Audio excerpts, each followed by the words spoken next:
I am very honored today to introduce to you Sarah O'Brien. She's not only been a licensed clinical social worker for 15 years, but she currently operates both her psychotherapy practice and coaching and consulting business as a solopreneur. She is a vetted subject matter expert in mental health and trauma care.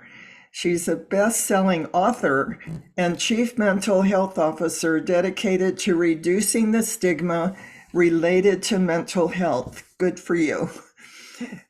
Neuroscience and evidence-based practices are the driving forces behind Sarah's approach to understanding how people create lasting change for themselves and their businesses. Sarah, congratulations for having your article published in Authority Magazine. Thank you so much. What drew you to the field of mental health and specifically anxiety disorders? I've known I wanted to go into mental health to be a therapist since I was in high school. And so actually it's kind of ironic. I may have put this in one of my articles. Before I wanted to do that, I thought I would be a journalist and then switched gears a little bit. Still love to write, still love to do that, but switched a little bit in there. Honestly, like I first embarked on it and thought about it in high school, probably after taking a psychology class, but I really find people interesting and I find the mind interesting and I find the way that people function interesting. And I sought out to come into this field to understand why people do the things that they do. And over time and my own experiences in life, I have been the patient as much as I've been the practitioner. Yeah, so I hold true to my own values as a licensed psychotherapist and also as somebody who receives psychotherapy in return, and anxiety disorders in particular because I have anxiety disorder and they make sense to me. I mean, all the disorders I've learned about and but anxiety disorders, substance use disorders, and trauma disorders and responses honestly kind of neatly fall into like a little Venn diagram in the overlap of their symptoms. And I also specialize in those three diagnoses or sets of disorders purposely because we know the most about the origins and treatments for those disorders in terms of neuroscience of any and all of the mental health diagnoses. And so for me, the science is the background. It's the evidence-based treatment that I use. It's how I understand change and change in my brain for myself. And if it's how I understand it myself, then it's how I can convey it most naturally and easily to my clients who are people like me, struggling with symptoms of their mental health diagnoses and yeah, trying to find their way to better functioning. I think many of us who end up in this field start out as patients, clients, ourselves. Tell me, what role did perfectionism have in creating excessive anxiety for you? Yeah, so I'm a person that comes out of a traumatic childhood in my family system at home from my caretakers, particularly from my parents, but from everybody basically in my family and all the adults in my family and in my extended family. And it's only been in the past 2 to 3 years that I have really recognized the negative impact that that has created. What happens with early childhood trauma is that you don't realize how it's warped you, how it's changed you from who you were supposed to become, right? And so perfectionism is born out of trauma, and it almost always is born out of something else. It's not really a normal way to function. It's excessive, and it's not realistic. So although my strive for perfection afforded me many accomplishments and foraging ahead when I felt alone and didn't have a lot of support. And I am grateful for what my survival skill of perfectionism has brought me in a lot of regard. And in other ways, it's a lot of angst when you feel like you're always just under the bar of a bar you can't reach anyways. Yeah. It's like you can say that out loud, but internally to know that is something different, so it used it as fuel. And now in the last couple of years and recognizing, oh, this is this is born out of my traumatic childhood. This is what I did to survive. This is what I did to get out of this environment and not have to go back and ask these people for anything. And that was pretty much almost true entirely once I graduated from high school, is not being able to and not going back to rely on my family for any kind of support. And so then there's also a lot of stress that comes with that. And I've experienced a lot of physical ailments and illnesses as a result of chronic stress and unhealed trauma. And perfectionism will just do that. It just puts you in this loop of like always having to try, always having to try to do better, always working on yourself, always striving, always, always, always trying to reach that pinnacle peak that you can't get to anyways, but feels like you can, I guess, somewhere inside there's that incongruence of, you know, what you know to be true and what you feel to be true, and seeking that out, you know, it just sort of it perpetuates my anxiety, right? It definitely is not helpful for it. It does not soothe it. It does not ease it. It ramps it up, right? And says, well, you have to be anxious if it's not perfect. And so then you have to keep striving, right? And it's a constant movement, basically. Like one way I used to say, you know, how I made it was, I'm like a shark. If I stop moving, I'll die. And Oh, I just kept a going, right? And my perfectionism and my anger led me to success. And it also had me holding on to a lot of stress that had negative impacts. our bodies just aren't meant to live in that perfectionist state. That's right. I chuckled a little bit when you named building a house as a major source of stress. Oh, dear Lord. Yes. I remodeled my house while planning my wedding. Oh, my. God bless you. That sounds exponential. What are your most consistent strategies for managing stress today? Well, yeah, I've gotten a lot better about that. Many years ago, I started in physical therapy for a pelvic floor injury. Fun fact, pelvic floor injury and hip pain is also a result of trauma, even if that's not where you experienced trauma or it wasn't physical trauma. And then I had an injury, which made it worse. But when I first started in physical therapy, my physical therapist was like, "You're not breathing well or right." And I was like, "What are you talking about?" And this was like 6 or 7 years ago. It's like, I'm breathing fine. I'm alive, right? I'm here, whatever. And then I also had a therapist at that time. I was doing some EMDR who said the same thing. And I'm like, what is this with the breathing? Like, I'm breathing. What do you mean?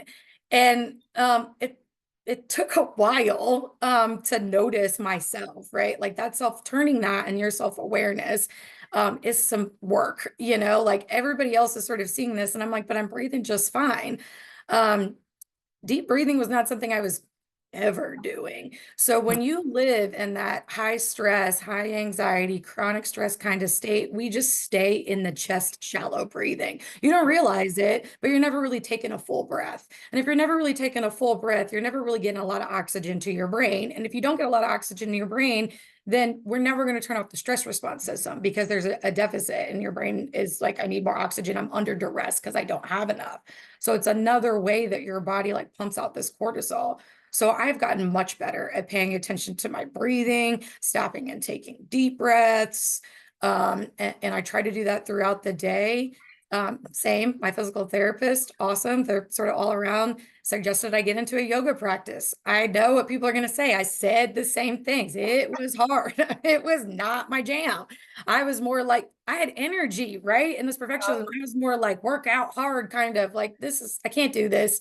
It's weird, whatever. I stuck with it for a long time and actually had a really great instructor for a couple of years that did virtual yoga sessions with me through the pandemic and stuff. And I learned a lot about like how to do it. And it's amazing. Over like a few years, I've noticed my strength and mobility improve. My chronic pain has really subsided as long as I like stretch, and I stretch 7 days a week, and I do yoga on top of stretching, but I do about a 15-20 minute just stretch sequence to loosen up my body and things every day. And as a result of doing that, I don't have to take pain medication every day, like even aspirin, ibuprofen, things like that.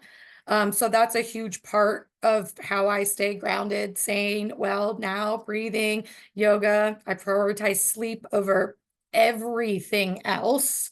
and make sure that I get enough sleep has always been a problem for me. So I don't need just like 8 hours to sleep. I need like almost 10 to 12 because I need the time around sleep or when my sleep is interrupted and I wake up and I have to like get enough sleep.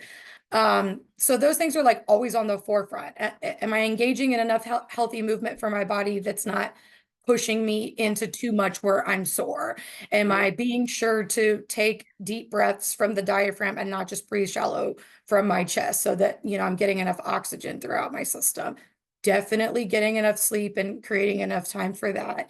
And actually, the other thing that I'll mention that helps now is like I've really have found some hobbies and some things that I enjoy doing on my own and enjoy doing at home that I just like can't wait to get to most of the time. And it's like my free space, my creative space, like away from work. I love writing and things, but away from that, like I can just use colors and make things and use my hands and, not like building things, but, crafts and things.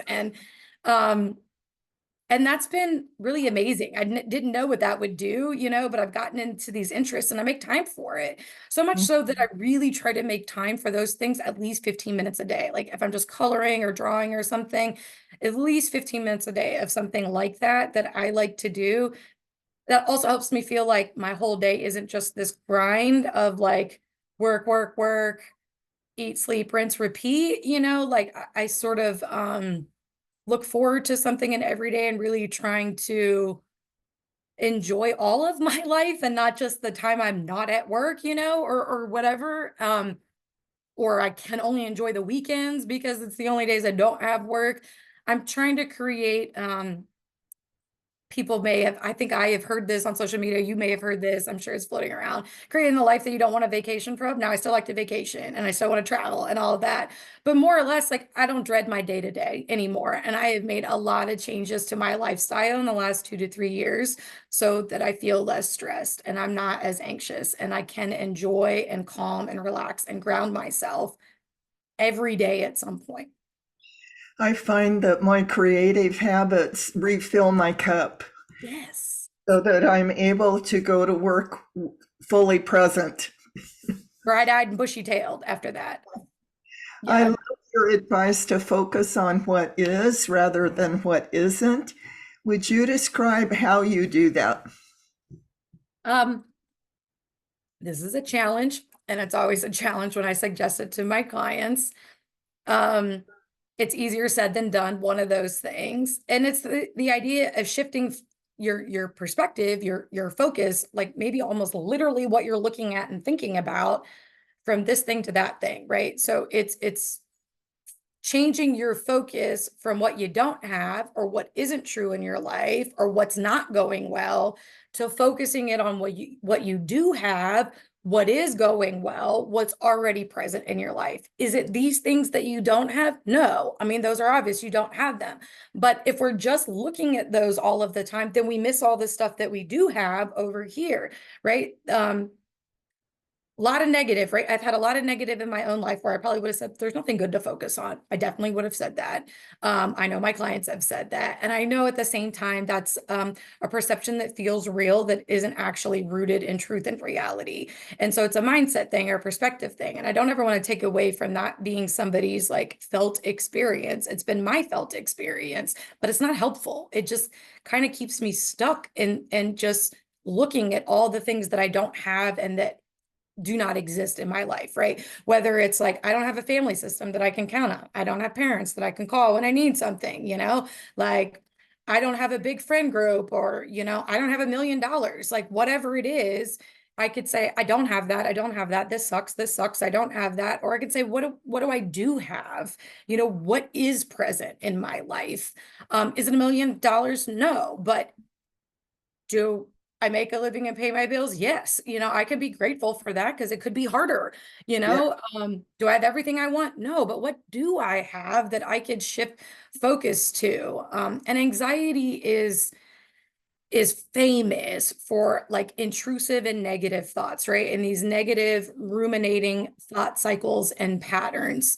And that's what it wants you to see, right? So I describe to my clients as sort of like this little shisty guy that sits on your shoulder that just like feeds you all these lies, right? And this is sort of the same, it's here going like, well, you need to work on this and you need to be anxious about this because you don't have $1 million and you don't have parents and da da da da da. We just have to like flick that little guy off and be like, okay, that's true, but it's not helpful to focus on that. Right. So let me shift gears, focus on this over here. It is true.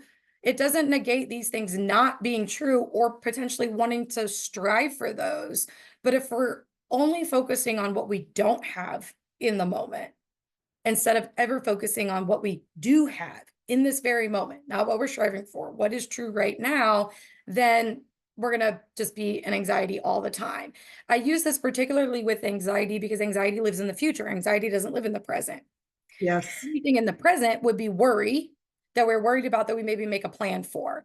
But anxiety just lives in the future. It is a future thing not yet happened that we are afraid is going to happen, whatever that is. So automatically, if you're in an anxious state, we know we're not in the present. We're over here in the future. And this is how I describe it to my clients too. It's like we're living way over here. Nothing's happened yet. Like you're preparing for something that we don't know if it's going to happen at all, and then the cliche is true, then you're missing everything right now, but the cliche doesn't work for everybody. So it seems to have worked that I've come up with my own phrase here that's basically the same thing, Right. focus on what you have versus what you don't have. And one of the other ways I really drive this home with my clients is in comparison, right? It's easy to focus on what we don't have compared to what other people do have, Yeah. and that's more of what's happening than just what I don't have. Like you only recognize what you don't have when somebody else has it or it's something that you want, right? And then we do that all over the place here. Comparison and trying to grab what this person has and that person has. And then we are just completely not present in our own lives or focusing on what's already present in our own lives, striving. Again, we're living in the future for something that doesn't exist right now. And if you live your whole life in the future, well, then the age-old saying is true, right? Life is going to pass you by. You are just going to miss everything that happened in the present, either preparing for something in the future, planning for some catastrophic thing that might not happen, or hoping, wishing, wanting for something in the future that isn't present right now. I found that whatever I focus my attention on grows. It gets bigger in my mind, it gets more intense. Right. And my personal practice is what you're calling focus on what you have, is what I call my gratitude practice. Sure. Naming things I'm grateful for at this moment. I highly recommend you viewers of this interview read Sarah's entire article on Authority Magazine titled Effective Strategies for Mental Well-Being. She's got lots of valuable tips in that article. How can viewers reach you, Sarah? Well, you can always find me on my website and all my contact information. You can send me an email. You can find all of my social links there. And that's at www.sarahobrienlcsw.com. And I think the link is in there in the Authority Magazine article. Yeah. So find me there, and then you can find all my LinkedIn and my other social handles and other places where I'm speaking or have written. It's all housed conveniently on the website, which is the main thing. If you get there, then you can get to every place else you can find me. I'd like to point out that O'Brien is spelled Obrien, not A-N. Yes. Thank you, Sarah, for all the good you're delivering to this world and for joining me here today. I'm so blessed. Thank you for having me. I wish you the very best. Thank you.